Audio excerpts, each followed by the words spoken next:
నమస్తే, welcome to of the record. ఆడది అబద్ధం చెబితే అడవి కూడా ఆగి వింటుంది, అదే నిజం చెబితే నిప్పులు కురుస్తాయి అంటారు పెద్దలు. ప్రస్తుతం ఆంధ్రప్రదేశ్ రాజకీయాల్లో రైల్వే కోడూరు జనసేన ఎమ్మెల్యే అరవ శ్రీధర్ వ్యవహారం నిప్పులు కురిపిస్తోంది. ఒకవైపు నైతిక రాజకీయాల వివాదం, మరోవైపు గడప దాటి బయటకు వచ్చిన లైంగిక వేధింపుల ఆరోపణలు. అసలు శ్రీధర్ చేతులా చిక్కుకున్నారా, లేక చదరంగంలో పావుగా మారారా? ఏడాదిన్నర మౌనం వెనుక ఉన్న రహస్యమేంటి? ఈ మొత్తం వ్యవహారంపై జనసేనాని పవన్ కళ్యాణ్ ఆగ్రహం వెనుక ఉన్న అసలు కారణాలేంటి?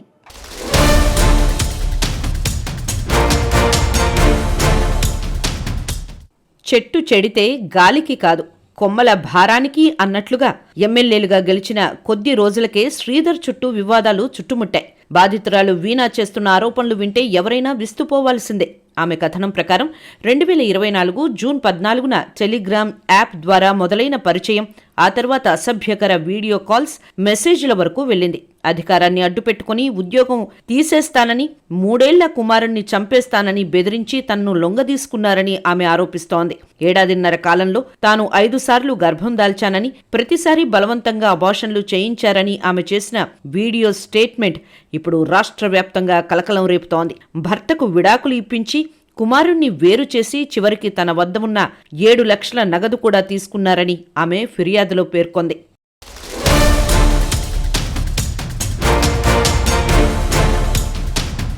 నిప్పులేనిదే పొగరాదు అని కొందరంటే, ముందుంది ముసళ్ల పండగ అని ఎమ్మెల్యే వర్గీయులంటున్నారు. ఈ కేసులో మరో కోణం కూడా ఉంది. బాధితురాలి వద్ద ఉన్నాయంటున్న ఆ 1000 వీడియోలు ఏమిటి? నిజంగానే ఎమ్మెల్యే తప్పు చేశారా, లేక 25 కోట్ల కోసం జరుగుతున్న బ్లాక్మెయిల్ పర్వమా? ఎమ్మెల్యేకు తాను 7 లక్షలు అప్పుగా ఇచ్చానని, ఇప్పుడు ఆయన తన్ను పట్టించుకోకుండా నీకు నచ్చింది చేసుకో అని నిర్లక్ష్యంగా సమాధానం ఇస్తున్నారని ఫిర్యాదులో పేర్కొన్నారు.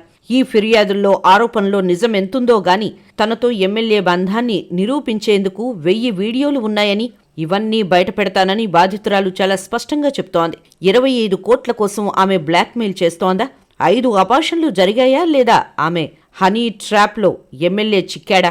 అసలు ఈ లైంగిక వేధింపులు అలియాస్ అక్రమ సంబంధం వ్యవహారంలో నిజానిజాలు తేలేలోపు ఎమ్మెల్యేకు అజ్ఞాతవాసం తప్పడం లేదు.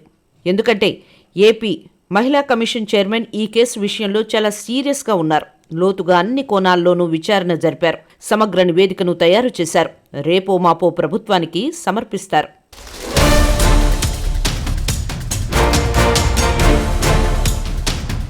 రైల్వే కోడూరు జనసేన ఎమ్మెల్యే అరవ శ్రీధర్పై వచ్చిన లైంగిక వేధింపుల ఆరోపణల విషయంలో జనసేనాని పవన్ కళ్యాణ్ అత్యంత కఠినమైన వైఖరిని అవలంబిస్తున్నారు. ఫిబ్రవరి 2, 2026న జరిగిన జనసేన సర్వసభ్య సమావేశంలో పవన్ కళ్యాణ్ ఈ అంశంపై తీవ్ర అసహనం వ్యక్తం చేశారు. పార్టీ నేతల తీరుపై ఆగ్రహం వ్యక్తం చేస్తూ, కొందరు నేతల చిట్టా తన వద్ద ఉందని, అందరి వ్యవహారాలు తనకు తెలుసునని హెచ్చరించారు. ఆరోపణలు వచ్చిన వెంటనే త్రిసభ్య కమిటీని ఏర్పాటు చేశారు పవన్ కళ్యాణ్. ఈ కమిటీలో MSME corporation T Shivashankar, Thamballapalle నియోజకవర్గ Janasena in charge, Thamballapalle Ramadevi, Anantapuram urban development authority chairman TC Varun త్రిసభ్య కమిటీని నియమించారు. విచారణ పూర్తయ్యే వరకు అరవ శ్రీధర్ను పార్టీ కార్యకలాపాలకు దూరంగా ఉండాలని పవన్ కళ్యాణ్ ఆదేశించారు.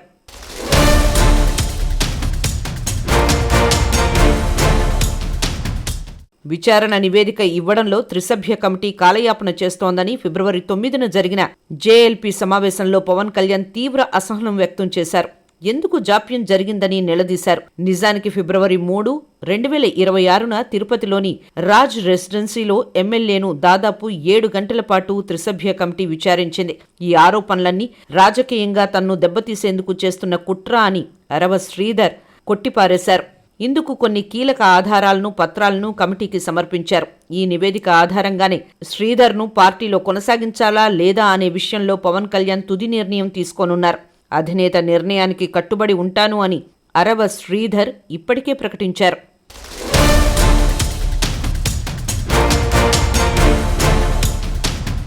మొత్తానికి మహిళలపై జరిగే వేధింపుల విషయంలో పార్టీలో ఎంతటి వారైనా ఉపేక్షించేది లేదని పవన్ కళ్యాణ్ తన వైఖరి ద్వారా స్పష్టం చేశారు. ఇటీవల మీడియాలో వీణా మాట్లాడుతూ శ్రీధర్కు సంబంధించి 1000కి పైగా వీడియోలు తన వద్ద ఉన్నట్లు ప్రకటించడం తీవ్ర కలకలం రేపుతోంది. సమయం వచ్చినప్పుడు వీడియో సాక్ష్యాలు అవసరమైతే అవన్నీ బయటపెడతానని ప్రకటించడం పార్టీలో ఆందోళన కలిగిస్తోంది. ఈ వీడియోలు వ్యక్తిగతంగా తీసినవా లేక వ్యవస్థాగత లోపాలను చూపించేవా అన్న ప్రశ్నలు తలెత్తుతున్నాయి. ఈ ఆరోపణల కేంద్ర బిందువుగా నిలిచిన శ్రీధర్పై నేరుగా ఆరోపణలు వినిపించడంతో పరిస్థితి మరింత సంక్లిష్టంగా మారింది. ఇక ఈ వ్యవహారంపై బహిరంగంగానే విమర్శలు వెల్లువెత్తుతున్నాయి. ప్రత్యర్థి పార్టీల నేతలు జనసేనను లక్ష్యంగా చేసుకుని తీవ్ర వ్యాఖ్యలు చేస్తున్నారు.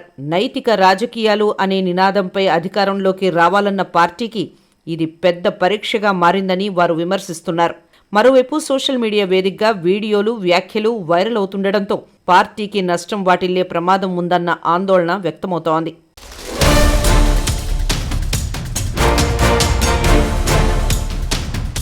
పార్టీలోని కొందరు నేతలు కూడా అసంతృప్తిని వ్యక్తం చేస్తున్నారన్న ప్రచారం సాగుతోంది. ఇలాంటి అంశాల వల్ల ప్రజల్లో పార్టీపై నమ్మకం దెబ్బతింటుందని తక్షణమే స్పష్టత ఇవ్వాలని వారు కోరుతున్నట్లు సమాచారం. అదే సమయంలో బాధితురాలుగా చెప్పుకుంటున్న మహిళ ఆరోపణలపై పూర్తి స్థాయిలో విచారణ జరగాలన్న డిమాండ్ కూడా పెరుగుతోంది. మొత్తానికి 1000 సాక్ష్యాలంటూ తెరపైకి వచ్చిన ఈ వివాదం జనసేనకు కీలక మలుపుగా మారింది. రాబోయే రోజుల్లో పార్టీ ఏ నిర్ణయం తీసుకుంటుందో, ఈ ఆరోపణలు ఎటు దారితీస్తాయో అన్న ఉత్కంఠ రాష్ట్ర రాజకీయాల్లో నెలకొంది. ఎమ్మెల్యే అరవ శ్రీధర్పై వచ్చిన ఆరోపణల నేపథ్యంలో రాష్ట్ర మహిళా కమిషన్ తీవ్రంగా స్పందించింది. ఈ వ్యవహారంపై కమిషన్ అత్యంత పారదర్శకంగా, నిష్పక్షపాతంగా దర్యాప్తు నిర్వహిస్తున్నట్లు చైర్పర్సన్ శైలజ స్పష్టం చేశారు. బాధితురాలు ఫిర్యాదు చేసిన వెంటనే కమిషన్ రంగంలోకి దిగిందని, ఎలాంటి ఒత్తిళ్లకు లొంగకుండా నిజానిజాలను వెలికి తీస్తామని ఆమె తెలిపారు. చట్టం ముందు అందరూ సమానమేనని, నిందితులు ఎంతటి వారైనా వదిలిపెట్టబోమని ఆమె తేల్చి చెప్పారు. ఈ విచారణ సందర్భంగా శైలజ చేసిన కొన్ని వ్యాఖ్యలు రాజకీయ, సామాజిక వర్గాల్లో చర్చకు దారితీశాయి. 2 చేతులు కలిస్తేనే చప్పట్లు వస్తాయి అనే వ్యాఖ్య ద్వారా ఈ కేసులోని కొన్ని కోణాలను పరిశీలిస్తున్నామనే సంకేతం ఇచ్చినట్లు విశ్లేషకులు భావిస్తున్నారు.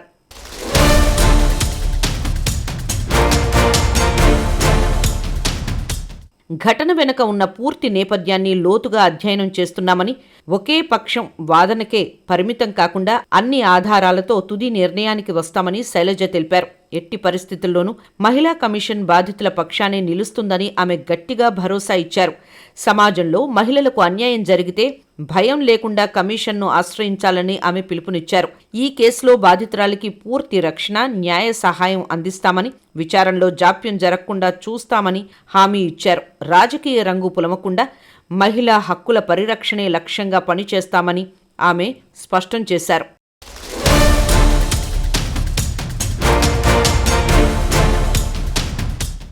రాజకీయాల్లో నైతికతకు పట్టం కడతానని చెప్పే జనసేనకు ఇది అగ్ని పరీక్ష.